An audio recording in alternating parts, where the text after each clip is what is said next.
Good afternoon and welcome to the winter studio, which is a work in progress actually. I thought I'd see how the feedback goes on this video because it gives me an option to film somewhere that isn't in the car when it's 2 degrees and raining. It's a nice day today, but I thought I'd try out the studio for this video. Maybe I can decorate it, cut up some more Volvo and Saab brochures and actually have a proper studio for the first time in 3 years. Right, Oasis style dynamic pricing for electric car charging is on the way, says the Auto Express actually this morning. ChargePoint boss says EV charging will go the way of concert tickets with dynamic pricing due within a year. Obviously, he's not read the room on the fact that if you don't know the story, what's the story? The story is Oasis, who were a big band from the 1990s, did a concert tour that they announced. They told everybody the tickets were going to be £158. There was such a queue for the tickets that they used dynamic pricing, which is effectively surge pricing. What that means is when there's high demand, the website can automatically push the price up. So although it was advertised for £150 or whatever it was, when people got through to the checkout, it was more like £360. So dynamic pricing means at 5:30, when everybody's finished work and they're trying to charge their Tesla, the chargers will go, oh, the rate's going up because there's lots of demand. Petrol style regional cost variations. I'm sorry, I've got to stop there.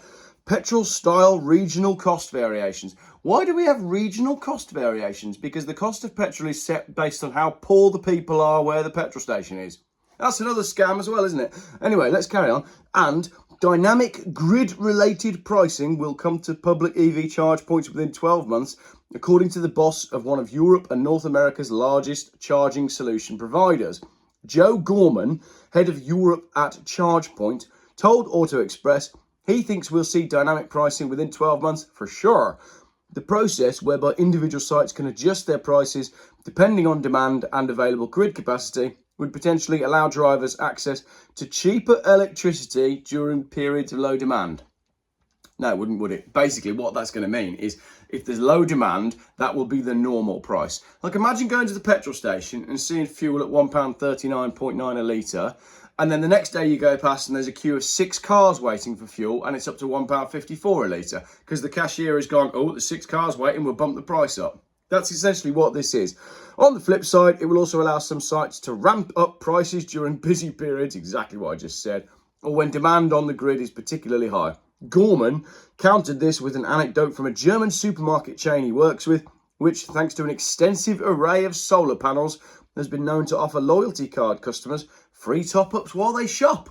Free top-ups if you've got your vaccine your loyalty card. Sorry, I read that wrong. Some UK-based ChargePoint operators are already implement peak and off-peak rates, but the majority are fixed rather than variable. Instavolt, for example, recently announced cut price charging between the hours of 10 p.m. and 6 a.m. I thought they already did that. Ubitricity, which runs a network of slower AC lamppost and bollard chargers, offers an off-peak rate of 45 kilowatts from 11 p.m. to 6 a.m. Do we get a cut of that? Because obviously taxpayers finance the lampposts, right? Essentially, because it's infrastructure. So do we get a dividend at the end of the year? Don't know. Jury's out on that one.